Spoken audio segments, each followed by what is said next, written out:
Todd's Carpet and Tile Cleaning. Call or text 702-595-0488.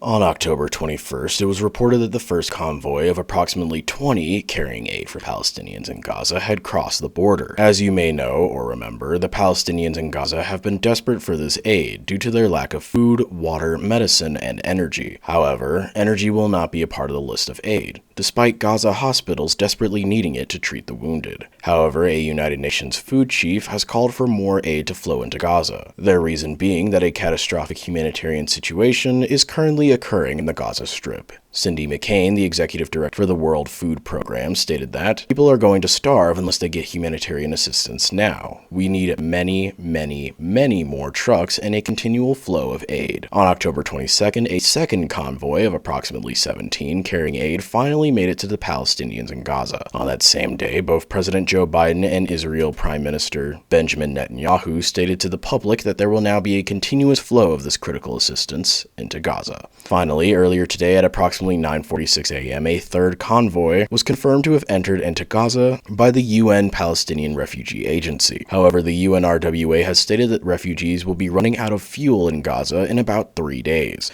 which was reported on the 22nd.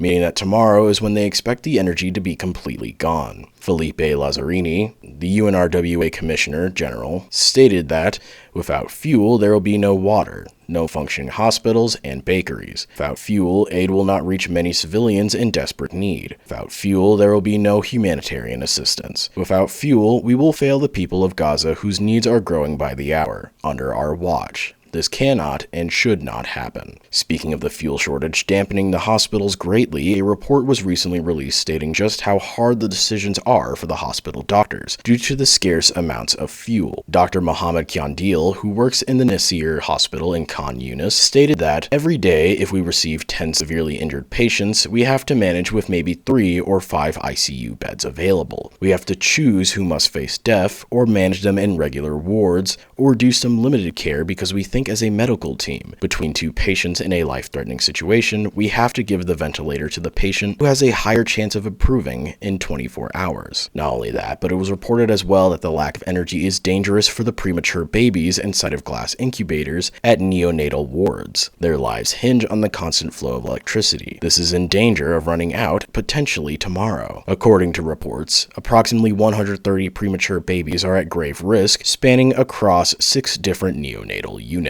With no talks of fuel entering into Gaza, it seems that the hospital situations may only become worse. Earlier today, at approximately 11:06 a.m., it was stated that the aid shipments into Gaza wouldn't be enough to address the rapidly worsening humanitarian crisis. Mahmoud Shalabi, an aid worker with the Medical Aid for Palestinians, stated that the shipments were only a drop in the ocean of needs, and that the north didn't receive anything. It's like a death sentence for the people in the north of Gaza there.